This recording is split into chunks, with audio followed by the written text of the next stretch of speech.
और मुनव्वर राना का जो दिमाग है ना, ये आज भी 11वीं शताब्दी के उस दिमाग का दिमाग है जो महमूद गजनवी के टाइम का दिमाग है।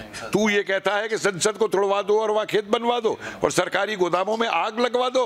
अरे क्यों नहीं तुझ जैसे को पाकिस्तान भगवा दो। आज ये किसान आंदोलन के नाम पे जो ये कह रहे हैं, ये भूल गए कि भूमिहार मजदूर भी कोई चीज होती थी, ये भूल गए कि गरीब किसान भी कोई चीज होता था। आज ये जमींदारों के साथ कुलक जिसको ये बोलते थे उसके साथ ये लगे हुए कम्युनिस्ट। बहुत बहुत शुक्रिया कपिल सर हमारे साथ जुड़ने के लिए। कपिल सर, जिस तरीके से किसान आंदोलन को हुए हुए 50 दिन होने वाले हैं और वहीं पर सुप्रीम कोर्ट अब बीच में आई और सुप्रीम कोर्ट ने अपनी प्रतिक्रिया दी है कि सरकार इस किसान बिल को लेकर या किसान आंदोलन को लेकर कुछ करेगी या फिर सुप्रीम कोर्ट को ही कोई फैसला लेना पड़ेगा। क्या कैसे देखते हैं आप इस चीज को? देखिए, पहली बात तो ये किसान आंदोलन नहीं है, ये जमींदारा आंदोलन है जिन पे 200, 400, 500 एकड़ की जमीनें हैं जो खुद आड़ती हैं मंडियों के, ये उनका आंदोलन है। दूसरा, ये आंदोलन भी इनके हाथ से निकल चुका है। जब से इन लोगों ने ये कहते हैं, जब इनको बात होती है कि भाई, कल भी मैंने ये कहा जब कि भाई ये किसान आंदोलन में ये थोड़ा होता है कि आतंकियों के फोटो लगा करके और उनकी रिहाई मांगी जाए, तो क्या जवाब देते हैं?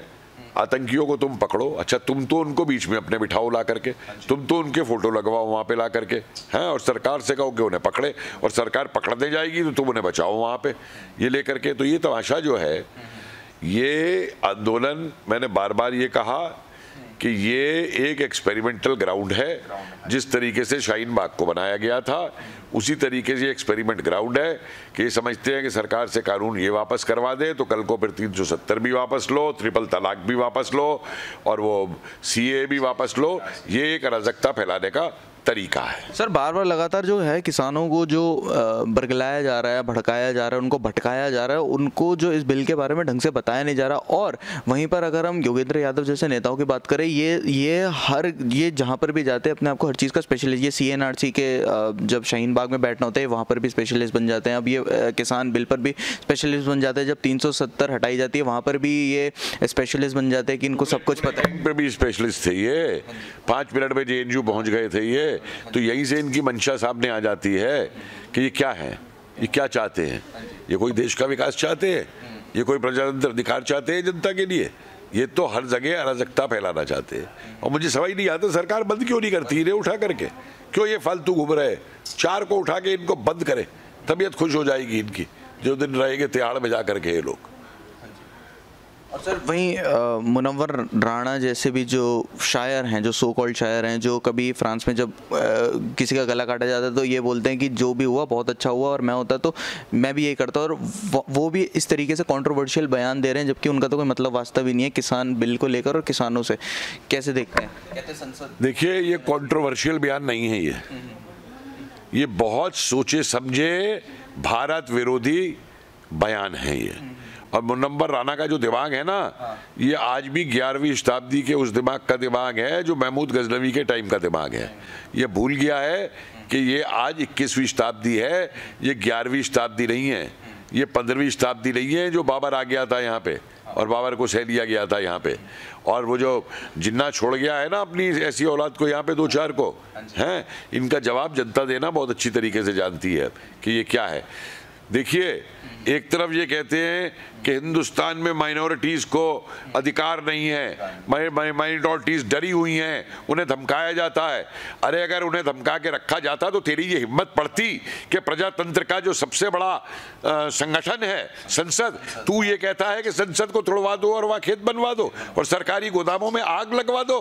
अरे क्यों नहीं तुझ जैसे को पाकिस्तान भगवा दो। ये जो धुरूपियापन है ना इनका, कि सारी हमारी आज़ादी जो हमारे संविधान ने दी हुई हैं, उनका प्रयोग ये सिर्फ अराजकता फैलाने के लिए करते हैं कि देश में अराजकता फैले, भारत टूटे, भारत के टुकड़े हो, भारत में दंगे हो, भारत में फसाद हो। ये वो शख्स है जो अपनी शायरी का इस्तेमाल जो है वो अराजकता के लिए करते हैं। शायरी का समाज, ये समाज को बनाने के लिए नहीं करते शायरी का इस्तेमाल। ये कहाँ का शायर है? ये 2% का शायर नहीं है। ये जिस तरीके की ये शायरी इसने लिखी है ना, 50 इस तरीके की मैं अभी आपको बना करके दे दूं इसके खिलाफ कि क्या इसको रखना हो। मैं तो शायर नहीं हूं ना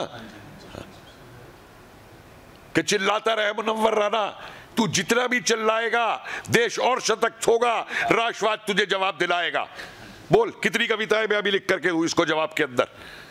मैं तो शायर नहीं हूं ना, लेकिन ये मेरे अब दिल से निकलती है ऐसे राष्ट्रवादियों के विरोध के अंदर करने के लिए कि ये करे राष्ट्रवाद का विरोध और हम भी इन्हें जवाब देंगे कि बहुत बड़ा एजेंट होगा तू पाकिस्तान का, बहुत बड़ा एजेंट तू होगा पाकिस्तान का, बहुत बड़ा एजेंट तू होगा गज़वे हिंद वालों का। हम हिंद वाले भी तुझे अब दिखा देंगे कि कितना हमारी बाजुओं में दम है। हम भी तुझे दिखा देंगे कि हिंदुस्तान क्या है और राष्ट्रवाद क्या है। ऐसा है कि जितने भी साम्यवादी हैं, इनका देश में कोई विश्वास नहीं होता, इनका राष्ट्रवाद में कोई विश्वास नहीं होता। इनका काम है डिक्टेटरशिप स्थापित करना, प्रजातंत्र का भी इनका कोई विश्वास नहीं होता। मुझे एक कम्युनिस्ट राज दुनिया के अंदर दिखा दो जहां की जनता को कोई अधिकार दिए गए हो। चीन है ना अब इनका माई बाप, पहले रूस होता था, यूएसएसआर, अब चीन है इनका माई बाप। चीन के अंदर जनता को कितने अधिकार मिले हुए हैं, और जो हांगकांग वालों को मिले हुए थे वो भी छीन लिए गए हैं। चीन में मजदूरों का क्या हाल है मुझे बताए कोई, कैसे कोविड फैलाया है चीन ने सारी दुनिया के अंदर। और एक बात बताओ, साम्यवादी जो होता है वो अपनी जिंदगी भर तक के लिए चेयरमैन बन जाता है कम्युनिस्ट पार्टी का। ये तो इनका प्रजातंत्र है, और दुनिया का सबसे बड़ा साहूकार है चीन इस समय। दुनिया भर के देशों को पैसा उधार देके उन्हें ब्लैकमेल करता है कि अब मुझे जमीन दे दो, मुझे अपना बंदरगाह दे दो, मुझे अपनी रेल लाइन दे दो, और ये उसके साथ है। आज ये किसान आंदोलन के नाम पे जो ये कह रहे हैं, ये भूल गए कि भूमिहार मजदूर भी कोई चीज होती थी, ये भूल गए कि गरीब किसान भी कोई चीज होता था। आज ये जमींदारों के साथ, कुलक जिसको ये बोलते थे, उसके साथ ये लगे हुए कम्युनिस्ट। काहे का कम्युनिज्म है ये सिर्फ देश को तोड़ने का इनका तरीका है कि अराजकता फैले और अराजकता फैले। और जिहादियों के साथ इन्होंने अपना पैक्ट बना लिया है, उनके खिलाफ नहीं बोलेंगे ये। मुझको कभी इसने बता दीजिए, कभी इसने शायरी की है देश के शहीदों के नाम, कभी इसने शायरी की है जो आतंकवादी जिनको मारते हैं हमारे सैनिकों को उनके नाम, कभी इसने शायरी दिखाई है कि हमारा प्रजातंत्र जो बचाते हैं सैनिक खड़े होकर के सियाचिन के अंदर। हमारा प्रजातंत्र जो है इन शायरों की वजह से नहीं बचा हुआ है।